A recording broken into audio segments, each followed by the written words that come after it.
Greetings, loyal members of the Purple Hand Gang. Yes, that was my most super mega titan terrific scream of absolute horror. Want to know why? Well, grab a bag of your favourite yummy gummy fizzballs and I'll tell you. It all started with me, the Lord High Majesty of the Purple Hand Gang and totally cool dictator of the universe, aka Horrid Henry, being up early.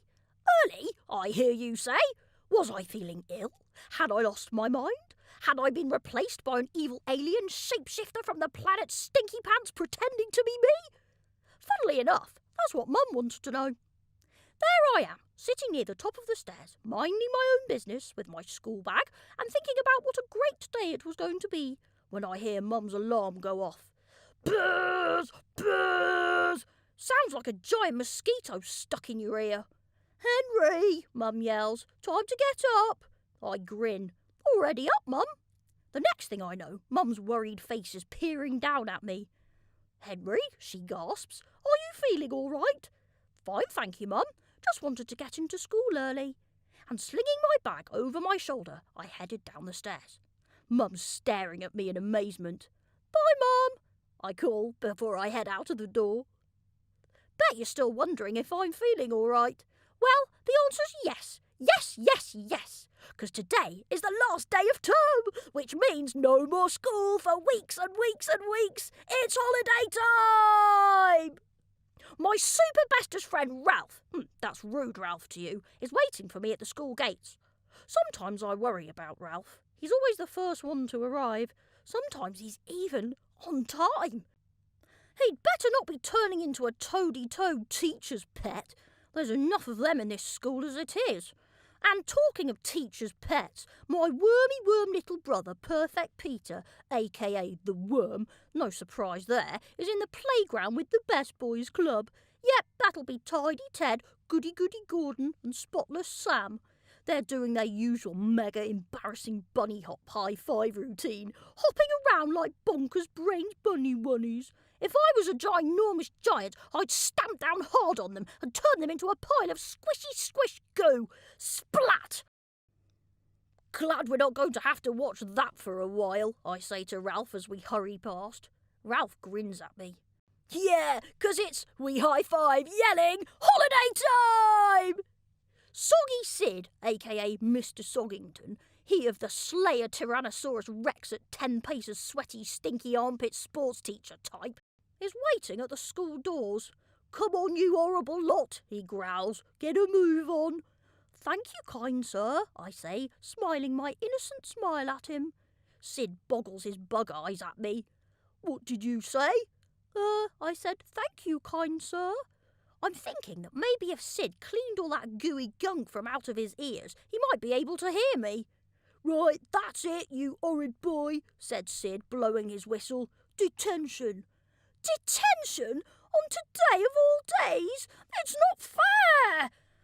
Lucky for soggy Sid, who's about to get a blast from my gross class zero zapper that I keep hidden in my school bag for desperate emergencies, Miss Oddbod comes bustling down the corridor. Miss Oddbod is head mistress at Ashton Primary School. Her first name's Cynthia, and she has a kitten called Tiddles. I know, Tiddles. That's cute. Not! Now, Mr. Soggington, she says sweetly, let's not get too carried away. It is the last day of term, remember? Sid looks at her. I reckon he's a bit embarrassed. Oh, yes, Miss Oddbod, he mumbled. I was forgetting myself. Miss Oddbod turns to me. You run along, Henry. We'll defer your detention to next term. If anyone remembers it, she says, as we walk quickly down the corridor. I don't know about you, I say to Ralph as we head for class, but I've got the feeling that today's going to be a good day. And you know what? It was.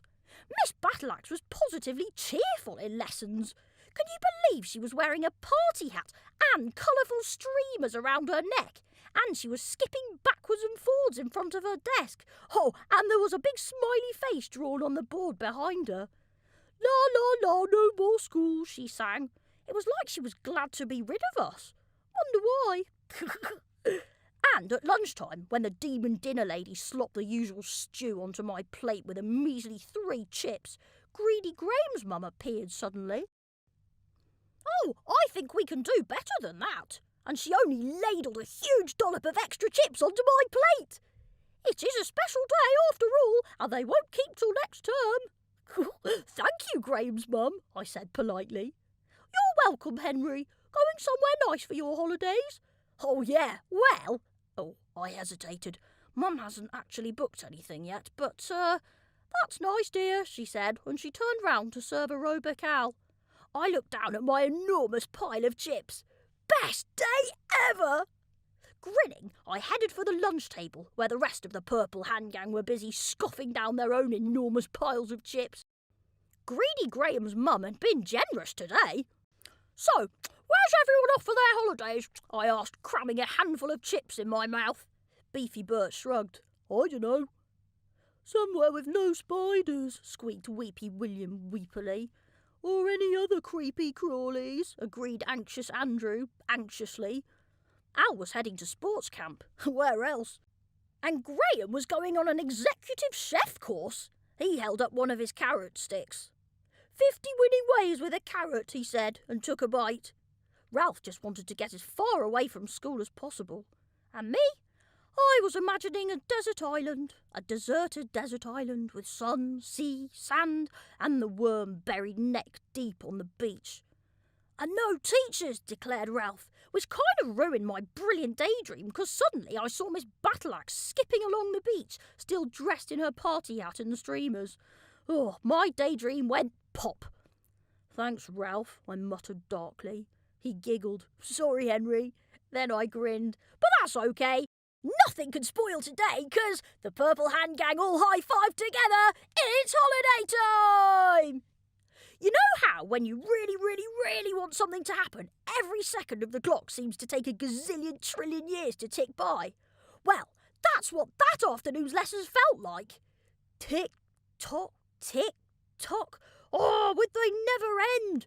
But finally, the school bell rang for home time. Ding-a-ling-a-ling-a-ling! And I was free! Breaking all speed records, I reached home, dropped off my school bag in the flower bed. Well, I wouldn't be needing it for a while, and headed for the front door. The worm was there to greet me. No worries, not even he can spoil my best day ever! Guess what, Henry? Asked the worm. It's holiday time! I cheered. And we're off to a desert island, I replied, hopefully. The worm shook his head. Oh no, Mum says it's much more exciting than a desert island. Cool! I raced past the worm and into the house. It's holiday time! I shouted. If only I had seen the big smile on the worm's face as he closed the door. In the kitchen, Mum and Dad dropped the biggest, stinkiest stink bomb ever. What do you mean we're going on holiday next door? I groaned. My best day ever was suddenly being sucked into a ginormous black hole. Margaret's mum mentioned that they were going away, began Mum. Yeah, to a desert island most likely, I muttered. Don't be horrid, Henry, said Mum. How is that horrid? I asked. Going on holiday to a desert island is about the most unhorrid thing I can think of. So, old Bogey Brain gets to go on holiday, and when moody Margaret's mum mentioned they were looking for someone to house it, guess what my mean, horrible parents did? That's right, they volunteered to house it! Ugh! That's horrid, I moaned. Well, I think it sounds fantastic fun, twittered the worm. We can pack up our suitcases and we can lock up the front door and check all the windows at least 3 times. And then we can walk down the garden path and then we can come back again to check all the windows are locked and then... Yes, all right, Peter, Dad sighed. We get the message. And the best thing is, the worm continued as Fluffy came into the kitchen, Fluffy Wuffy can come with us. Meow, said Fluffy. Yeah, meow. And we won't have to send her to the comfy cat spa, said the worm happily. By the look of Smelly Cat's face, she wasn't too happy about that. So, it's all sorted then, said Dad. We're off on holiday tomorrow. Yippee, cheered the worm. Yay, I muttered darkly. Don't be horrid, Henry, shouted everyone. Later, when I was in my room with Fang, not packing my suitcase, Dad popped his head round the door. All packed, Henry? He asked. I guess so, I sighed, glancing at the empty suitcase. Good, because we're leaving nice and early to avoid the traffic.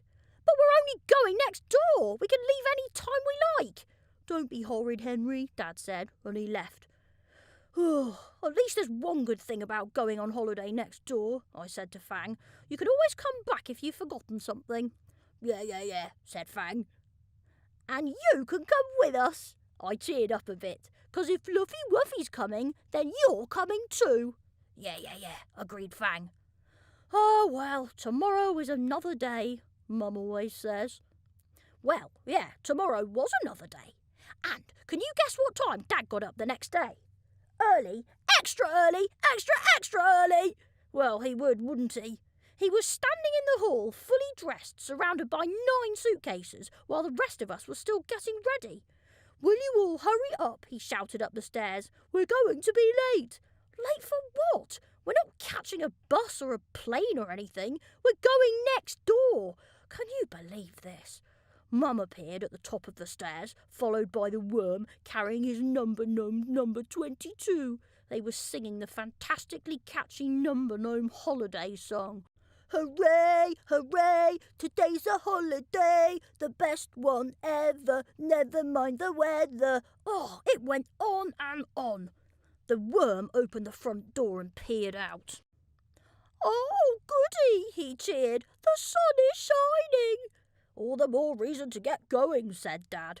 Henry! They all shouted up the stairs. I'm coming, I said, dragging my still empty suitcase behind me, Fang's cage in my other hand. Dad rushed up the stairs. Let me help you with that, he said, helpfully pulling the suitcase from my hand. It was so light he staggered backwards and almost fell down the stairs. I see you haven't packed all your belongings, he sighed. Nope. I rushed off towards the kitchen. Back in a roly-mo! Fang would never forgive me if I didn't bring his favourite tickly treat snacks. Yeah, agreed Fang happily. I faked a cheer, just a little one. It's holiday time, yay! Bags finally packed in the car, we all leapt in. Dad drove out of our driveway and into next door's driveway.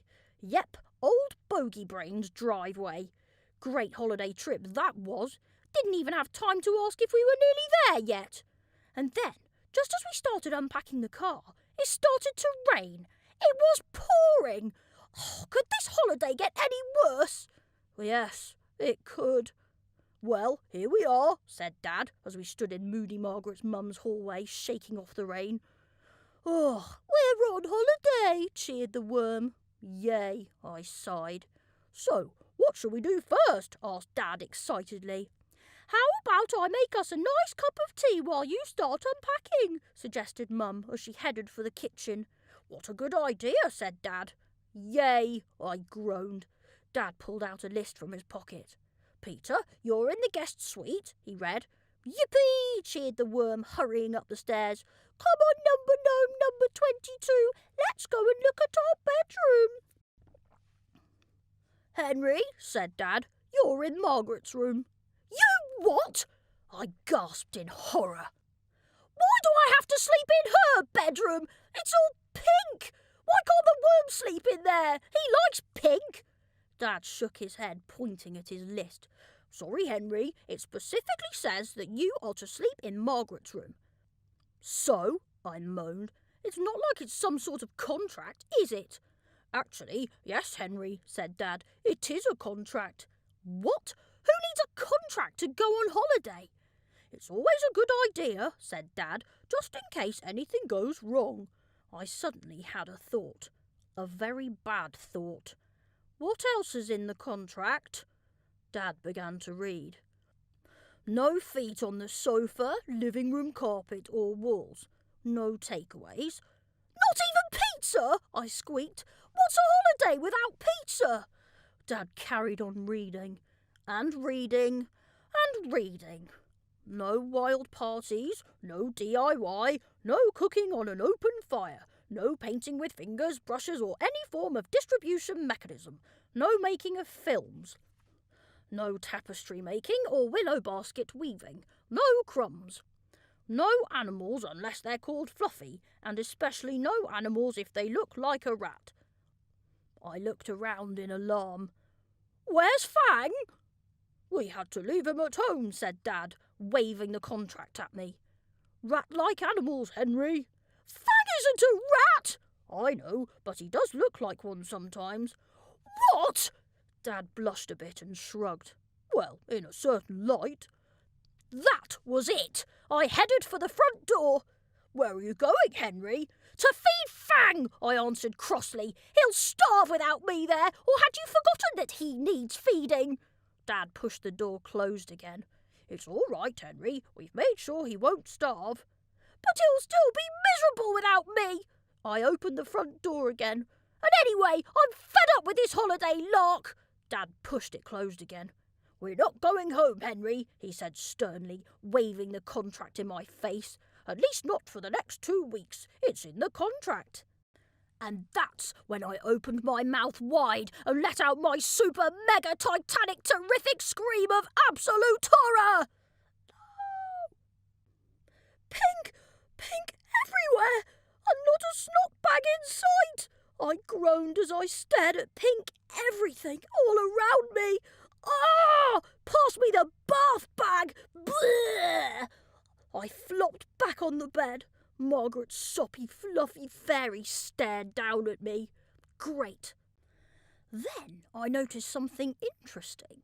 A thin rope was looped around across the ceiling and over the mirror with the lights round it, the one that old Bogey Brain does her mirror routine in front of.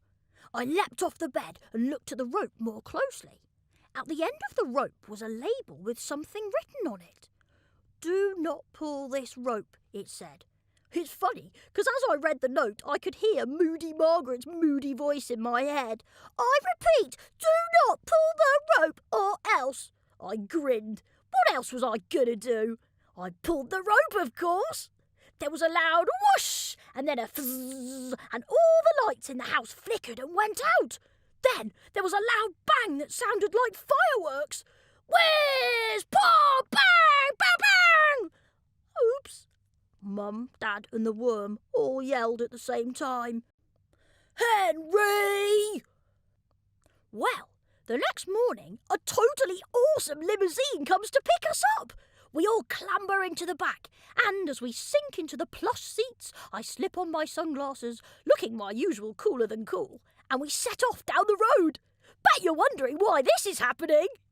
Can you believe that it turned out that the contract also covered the insurance in case anything went wrong? Which means it really is holiday time! We're going on a real holiday to a real desert island! How happy am I? Nothing and no one could ruin this holiday. It's going to be the best holiday ever! And when we get to the desert island, Mum, Dad and the worm stagger onto the beach, weighed down with their heavy luggage, while I skip happily after them with my empty suitcase. My grin is as big as my face, and getting bigger by the second. And that's when I saw Margaret and her mum and dad. Can you believe it? The insurance company had only sent us to the exact same desert island! Oh... As soon as Bogey Brain sees me, she opens her mouth to yell. But I get in first. No! The end.